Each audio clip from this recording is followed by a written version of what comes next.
মাথাটা দেহ থেকে আলাদা করে দিল। ইন্না লিল্লাহি ওয়া ইন্না ইলাইহি রাজিউন। ইয়াজিদের কাফির সৈন্যরা আবার ইমাম হুসাইনের দেহ মোবারক ওট দিয়ে ছিন্ন বিচ্ছিন্ন করে দিল, মাটির সাথে মিশে গেল।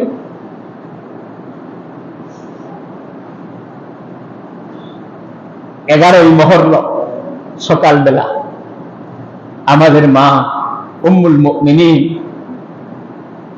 হযরত উম্মে সালমা রাদিয়াল্লাহু তাআলা আনহা, তিনি সকালবেলা ঘরের হুজরার বারান্দায় বসে খুব বেশি কাঁদতেছেন।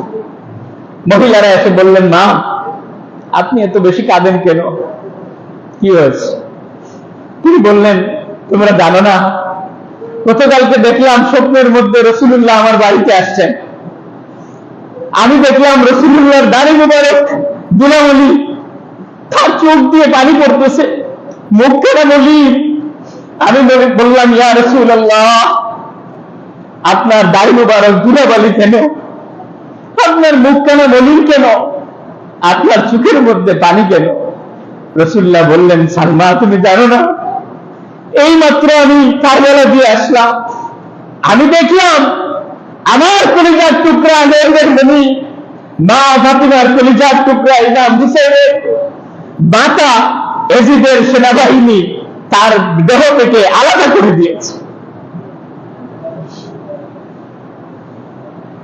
ইমাম হুসাইনের এই মাথাটা